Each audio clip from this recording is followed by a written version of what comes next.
Claude dans Excel, c'est le cas d'usage aujourd'hui avec 3 exemples qu'on va voir ensemble. Je vais vous montrer à l'écran, comme d'habitude on a fait nous un petit élément, un petit document qui vous présente ce qu'on va faire.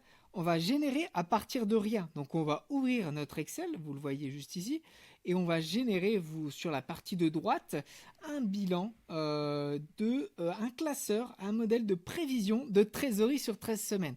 Ça va être le premier cas d'usage.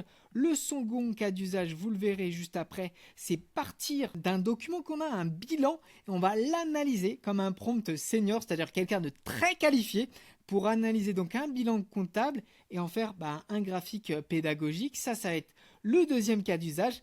Et le troisième cas métier, ça va être de rechercher, de faire un audit d'un grand livre de compte. Ça va être un peu plus poussé. Et l'idée, ça va être de repérer les anomalies. Donc sans plus tarder, on rentre tout de suite dans le vif du sujet avec notre premier cas d'usage. Donc je ne pars de rien. Je suis contrôleur de gestion DAF, c'est-à-dire directeur financier. Créer dans ce classeur un modèle de prévision à 13 semaines. Allez, c'est parti. On lance. On pourrait choisir donc sur la partie de droite, Sonnet ou alors Opus 4.6 qui est encore un niveau en cran au-dessus. Je lance et vous allez voir qu'il va entamer sa réflexion et nous générer ce modèle professionnel. Donc là, par exemple, vous voyez que Claude nous demande si on veut créer ces 4 onglets. Donc dans ce cas-là, moi, je vais lui dire OK pour toujours, donc always allow. Je lui accepte toutes les modalités, mais sinon, il va me demander à chaque fois. Donc là, j'ai décidé de lui accepter toutes les requêtes qu'il va faire sur mon PC, sur mon Excel. Et vous allez voir que Claude, en fait, on le voit, il est sur la partie droite. Je l'ai inséré là-haut dans les compléments. Il va pouvoir, en fait, vous avez juste à l'insérer dans vos compléments en haut à droite. Et si vous ne l'avez pas, vous, dans vos compléments, vous allez trouver plus de compléments et vous allez rentrer dans les applications Microsoft et ainsi vous pourrez, regardez, il est en train de faire sous nos yeux ébahis le bilan qu'on lui a demandé, l'information qu'on lui a demandé, le modèle et petit à petit, regardez, il a créé plusieurs pages, trésorerie, dashboard et on va voir à la fin jusqu'à où il va aller. Donc Claude, il est très fort sur la partie chiffres, je ne cesse de le répéter. Derrière, il y a Claude Code qui est un outil pour les développeurs, donc c'est vraiment l'outil métier par excellence du chiffre, du financier, de l'analyseur. C'est un outil hyper performant pour les chiffres. Au-delà du texte qui est assez chaleureux, beaucoup plus chaleureux que ChatGPT, c'est un outil qui est très performant sur les chiffres. Alors nous, on va ouvrir notre deuxième cas de figure, on va le laisser travailler. Nous voici dans le deuxième cas de figure. Et cette fois-ci, on prend le rôle d'un analyste financier. On va lui demander d'être concret, de chiffrer et de nous rendre un visuel par rapport à ces informations qu'on a à l'écran. L'idée, c'est que je suis un notaire expert comptable et j'ai besoin de mettre des visuels à mes clients pour qu'ils comprennent ce qui se passe derrière les chiffres. Et en quelques instants, on va lancer Claude. Il va nous faire des diagrammes, du visuel, un tableau récap, des ratios et des graphiques. Donc ça, c'est vraiment très très fort quand vous avez besoin. C'est du chiffre. Nous, on n'arrive pas à le ressentir en tant qu'humain. Donc délivrer des visuels, ça va être vraiment très très fort.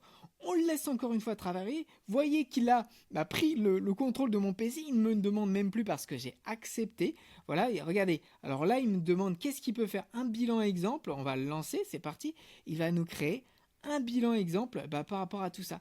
Le fichier contient un modèle fichier bilan vide format associatif français, sans données chiffrées. Alors en fait, ce qui s'est passé, c'est que j'ai copié quelque chose qui ne va pas, mais c'est pas grave. On va lui demander de générer un bilan et puis après, on l'analysera. On va partir cette fois-ci dans le troisième cas d'usage, c'est le grand livre comptable. Donc là, regardez, on a le compte de résultat, l'immobilisation, les emprunts, tout ça, c'est vraiment énormément de chiffres. On va lui dire, tu es auditeur, tu vas contrôler en interne cette entreprise et tu vas produire un rapport d'exception. Donc voilà, il va se mettre à notre service, on lui envoie, on va avoir une livraison des conclusions, 10 points de contrôle à valider. Et puis, si tu peux appliquer un titre, un filtre, fais-le. Donc là, regardez, il est en train de se mettre en branle et Claude exécute. Voilà, c'est notre assistant qui se met en rang. Je constate que ce classeur contient une balance comptable agrégée. Voilà, il est en train de faire le journal, les dates d'écriture, etc.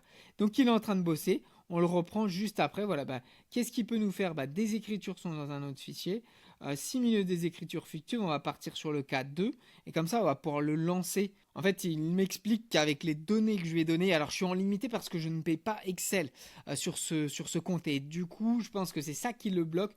Donc là, il me crée un jeu de données fictif pour faire notre exemple tout de même. Voilà, donc je suis revenu à mon premier cas d'usage. Vous vous rappelez, on est parti de rien. Tu es contrôleur de gestion et tu nous crées un modèle de prévision de trésorerie sur 13 semaines. Et là, regardez, donc il est tout bonnement en train de me créer bien des saisies. On les a vus donc par type d'encaissement, par catégorie. Donc là, il l'a fait. Il nous a créé. C'est gênant tellement c'est puissant. Voilà, une trésorerie. Et puis un dashboard. Regardez, il est en train d'ajouter les graphiques de ce dashboard. C'est surpuissant.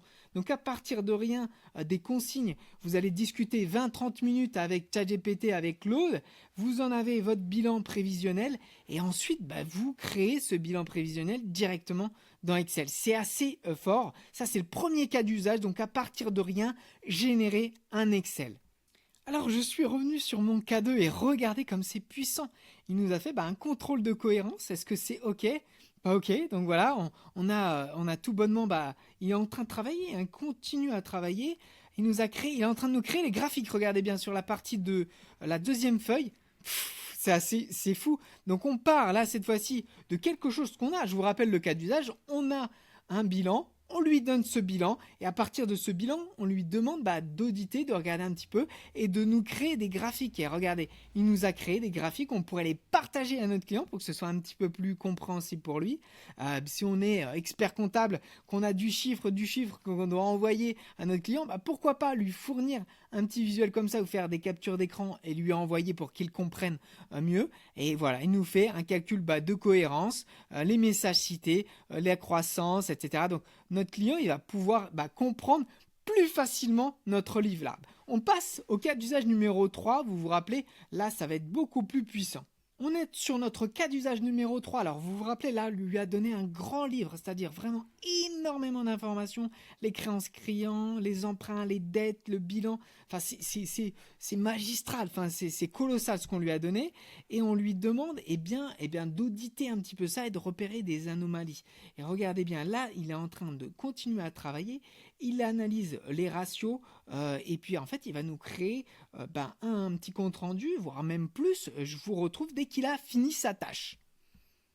Voilà, donc cas d'usage numéro 3, on voit qu'il a bossé. La phase 1 terminée, nettoyage et standardisation. Il nous a sourcé toutes les données à 10 colonnes. Voilà, donc il a effectué des modifications et il nous montre les colonnes créées. Donc ça, c'est assez puissant. Phase de contrôle, 12 règles plus feuilles d'exception. Donc il y avait des doublons, visiblement. Il y avait des montants qui n'étaient pas ronds. Tac, il nous a dit à implémenter. Qu'est-ce qu'on peut faire, d'accord? Dois-je procéder à l'amélioration, à l'implémentation des contrôles maintenant? Allez, c'est parti, on lui dit oui. Donc vous le voyez, c'est un assistant, on va le laisser continuer et puis je vais arrêter cet exemple ici. Mais voilà, il crée des feuilles d'exception, c'est pareil, voilà. Donc là, il nous fait une stratégie d'implémentation et puis il va la mettre en œuvre. C'est ça qui est le plus fou. C'est que maintenant, les modèles de raisonnement, c'est pas juste j'applique, c'est qu'ils ont une manière de raisonner, ils vont se questionner et ensuite produire. Ça, c'est pour le cas de Sonnet 4.5, vous le voyez à l'écran.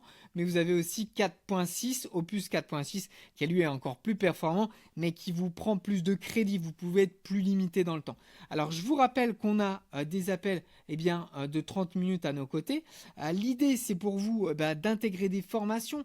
On a une formation qui va débuter le 24 mars, une journée complète.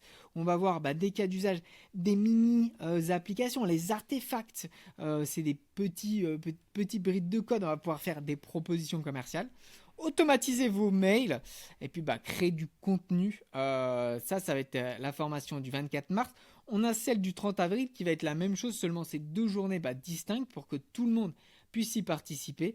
Puis, je vous l'ai dit, c'est 7 heures de formation donc en live, en direct, en présentiel ou alors en live. Puis vous avez 14 heures de e-learning. Faites attention, il y a une erreur sur le PDF, c'est 14 heures de e-learning et on vous fournit des documents, des vidéos, des petits quiz et vous allez monter en compétences. Alors bien sûr, vous avez un accompagnant après la formation. Je vous invite à réserver un petit appel si vous êtes intéressé. Donc dans le calendrier. D'ici là, je vous souhaite à tous une très bonne journée et je vous dis à très vite.